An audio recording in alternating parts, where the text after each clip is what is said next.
यदि आप लोग घर पे रहेंगे तो क्या हो जाएगा? जैसे ऐसा हुआ है, इसमें एक दो जने की लाशें मिलेंगी। नमस्कार दोस्तों, मिथिलांचल एक्सप्रेस में आप सभी का स्वागत है। जब भी हम लोग किसी के सामने बिहार का नाम लेते हैं तो दो चीज़ें सामने आती है। पहला कि बिहार में सभी को सम्मान दिया जाता है, सभी को एक समान समझा जाता है और बिहार वाले काफ़ी दिल वाले होते हैं। और दूसरी तरफ जिस तरह से वेब सीरीज आजकल आती है और उसमें देखने को मिलता है कि बिहार का जो छवि है, जिसमें दिखाते हैं कि बात बात पर बंदूक निकाल लेना, दूसरी वह छवि होती है। लेकिन कई लोग इसका विरोध करते हैं कि वेब सीरीज में बिहार को बदनाम करने की कोशिश की जा रही है। लेकिन यह सच है कि जहां धुआं है वहां आग जरूर लगी होगी। आपको बता दें, ऐसी कई खबरें आती है बिहार से जो काफ़ी कह सकते हैं कि वेब सीरीज जो बनी है कहीं न कहीं वह सच्चाई जरूर देखा हुआ है। आपको बता दें, एक ऐसी ही खबर बिहार के मधुबनी जिला पतौना ओपी के केरबड़ा गांव के से सामने आई है, जहां मार्च महीने में एक महिला को उसके परिवार के संग बुरी तरह से नामजद आरोपियों ने पीटा, जिससे महिला का सर फट गया, बदन पर पूरी तरह से मार के निशान आया। महिला कई दिनों तक भर्ती भी रही। अब महिला घर छोड़कर दूसरे गांव में रह रही है क्योंकि आरोपी लगातार घर में घुसकर धमकी दे रहा और केस उठाने की बात कर रहा। महिला बताती कि पुलिस आरोपी पर कार्रवाई नहीं करता है। इसी के साथ बता दें, पुलिस आरोपी को कुछ कहती है या करती नहीं है, जिससे आरोपी का मन बढ़ रहा। अब ऐसा होने लगा है कि गांव में आरोपी का दबंग चलने लगा है, जिससे मजबूर होकर महिला अपने परिवार के साथ दूसरे गांव में रहने पर बेबस हो चुकी है और रह रही है। पीड़ित महिला मिथिला क्षेत्र के आईजी को आवेदन देकर न्याय की मांग की है। अब देखने वाली बात यह होगी, मिथिला क्षेत्र के आईजी आवेदन को देखने के बाद क्या कुछ कार्रवाई करते हैं, क्या महिला को न्याय मिलेगा या नहीं, क्या महिला अपने गांव में शांति से रहेगी या नहीं, क्या महिला को पुनः धमकाया जाएगा या आरोपी का दबंगई समाप्त होगा। अब देखने वाली बात यह होगा कि पतौना ओपी में कानून का राज रहेगा या फिर धन बल या राजनीतिक पहुंच वाले लोग इस तरह से गरीब और पीड़ित महिला को प्रताड़ित करता रहेगा। महिला घर छोड़कर कितने दिन दूसरे गांव में रहेगी। तो दोस्तों, यह थी यह रिपोर्ट जहां मधुबनी से इस तरह से यह खबर सामने आ रही है, जो कि हम आपको आगे वीडियो में दिखाएंगे कि महिला ने मीडिया से बात करते हुए क्या कुछ कहा, क्या कुछ उनके साथ बीता हुआ है। जो कुछ उनके साथ हुआ है वह दर्द वही समझ सकती है। हम लोग सिर्फ खबर दिखा रहे हैं, लेकिन जब खबर बनाते हैं, इस तरह की जब खबरें आती हैं और इस तरह के जब फ़ोटो देखने को मिलता है तो वाकई में हम लोगों की भी आंखें नम हो जाती है। आप सुने उस महिला ने और क्या कुछ कहा।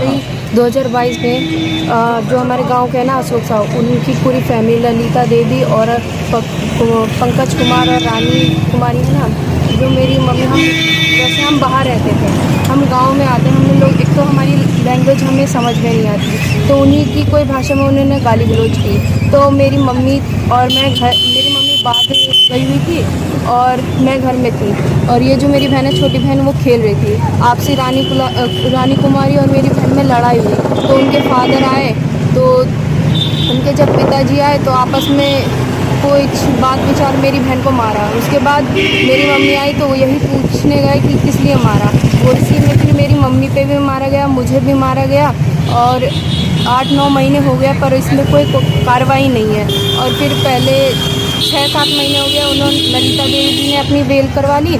अब 9 दिसंबर को, मतलब पहले तो धमकी, जब हमने केस किया तो वो हमें सिर्फ धमकी दिया करते थे कि अपना केस उठा लो, अपना केस उठा लो, और नहीं हुआ। जब लेडीज़ का बेल हो गया उसके बाद अपने जेंट्स के लिए कहते केस ले लो वरना हम तुम्हें जान से मार देंगे। 9 दिसंबर उनका हाई कोर्ट से बेल हो गया, तो 25 दिसंबर को, वैसे घर पे नहीं आए, तो 25 दिसंबर को यही 4-5 दिन पहले हमारे घर में घुस के हमें मारने की धमकी दी गई है। अब कह रहे हैं हमारी बेल हो गई है और जो करना है आप कर लो। और वो पतौना थाने के जितने भी पुलिसकर्मी सब है, सब उन्हीं के साथ सपोर्ट में है और हमें कोई सपोर्ट नहीं कर रहा है। और हम जब उन्हें कॉल करते हैं वो कॉल भी नहीं पिक करते हैं, और नहीं उठाया गया था तो मैंने 112 नंबर पे कॉल किया। फिर वहाँ से पहले बिस्पी का नंबर मिला, फिर पतौना थाना का नंबर दिया गया, फिर भी उसके बाद जब कॉल हुआ फिर वो आए। उसके बाद वो हमें सपोर्ट करने की जगह वो हमें ही मतलब दोष दे रहे थे कि अपना वो भी हमें सपोर्ट नहीं है। वो बोले कि सुबह आना, और हम मतलब जैसे कि लड़ाई हुई, उसके बाद जब हमने बुलाया तो वो नहीं आए। तो बुलाने के बाद जो जो हमारे हमला किया 25 दिसंबर को मारने के मतलब मेरी मम्मी के नाक पे चोट भी लगी। जो दिलीप साव, भुने साव, अशोक साव और राकेश साव और विजय साव, ये 4 आदमी थे और वो 4 ललिता देवी, पंकज साव, ये सब थे। ये 112 पे जो कॉल किया कितने देर के बाद आया 112? 1.5 घंटे बाद। मैंने करीब 5:40 या 50 पे कॉल किया, 7:30 बजे वो लोग आए। बिस्फी थाना से घर कितनी दूरी पे है? बिस्फी थाना नहीं, बिस्फी से तो हमारा बहुत दूर है घर। अच्छा, जो ओपी है? ओपी है, उससे कम से कम आधा घंटे का रास्ता है पतौना थाना। कौन लोग आपको मारे थे? अशोक साव, ललिता देवी, पंकज कुमार, रानी कुमारी। किन किन को मारा गया था? मेरे को, मेरी मम्मी को। किस चीज से मारे थे?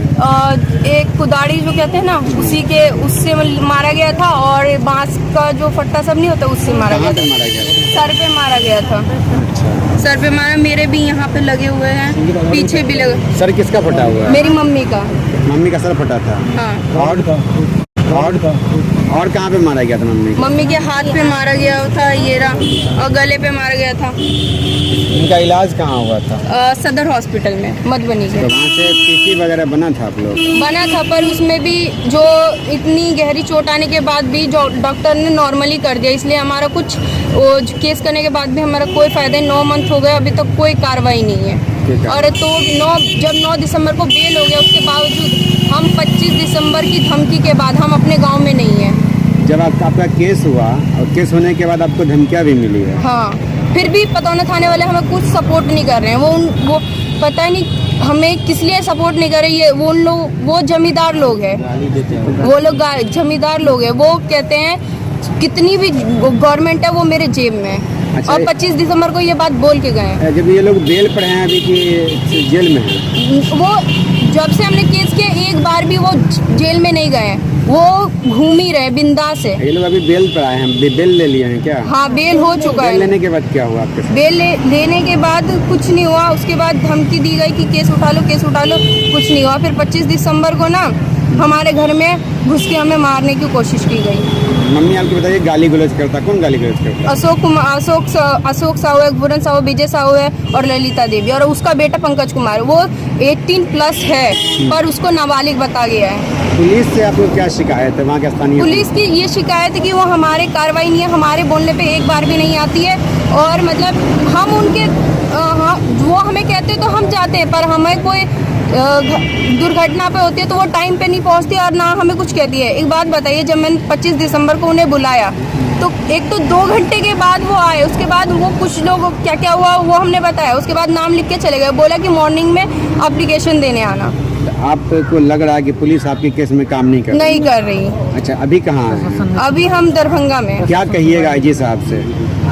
यही कहेंगे हमारी कुछ सपोर्ट किया जाए। मैं 4 बहन हूँ और वैसे भी हमारा कोई, मेरे फादर हैं वो बाहर रहते हैं और वैसे भी उनके पैर में चोट लगा हुआ है। तो एक कमाने वाला, 4 खाने वाला और गांव वाला हमें कोई सपोर्टेड है नहीं। अभी आप लोग कहाँ रह रहे? गांव में रह रहे? गांव से हम गांव से बाहर हैं। क्यों गांव से बाहर? क्योंकि 25 दिसंबर की घटना से हम 4 बहन हैं। वैसे भी मम्मी के साथ इतना बड़ा कांड हो गया तो 9 मंथ और लग गया है। मैं 4 बहनों, कभी भी किसी को कुछ भी हो सकता है। इसके लिए गवर्नमेंट तो 9 महीने से जब कुछ कर पा नहीं रही तो डर से घर छोड़ दिए? हाँ, डर से ही है। क्या लग रहा है कि आपको कुछ कर देगा वो लोग? कुछ करा हुआ तो है सर, तो भी गवर्नमेंट कुछ नहीं करना। डॉक्टर कर पाया ना गवर्नमेंट करवाया। इतने बाहर के मीडिया वाले। यदि आप लोग घर पे रहेंगे तो क्या हो जाएगा? जैसे ऐसा हुआ है, इसमें 1-2 जने की लाशें मिलेंगी। अच्छा, तब क्या चाहती है कि आईजी सुरक्षा दे आपको? हाँ, पुलिस भी गाली देता हो?